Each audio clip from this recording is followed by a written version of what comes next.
সকাল করে মন করলো যাই একটু ছাদ থেকে ঘুরে আসি। তার মানে বৃষ্টি বৃষ্টি আবহাওয়া, আম্মু ওইদিকে খাবারটা রেডি করতে করতে আর কি ডিম ভাজিটাই করবে, আর কিছু না, রুটি আর অন্য কিছু তো নিয়ে আসছি। ভাবলাম যে একটু ছাদ থেকে ঘুরে আসি, দেখি কি অবস্থা।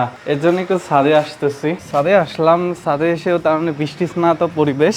আজকে অনেকদিন যাবত বাসায় একা একাই ছিলাম, মাঝে মাঝে রাসেল ভাইয়া এসে থাকছে, তারপরে আমিও আর কি বাইরে টাইরে থাকছি। ভাইয়া আসছিল, ভাইয়া চলে গেছে ঢাকায়। খুব সুন্দর দেখতেছি, বৃষ্টিতে ফুল হয়ে রয়েছে। এই গাছগুলা হয় আবার মারা যায়। ওই যে ওই পাশে একটা গাছ হয়ে রয়েছে আর কি, যেটা মারা গেছে।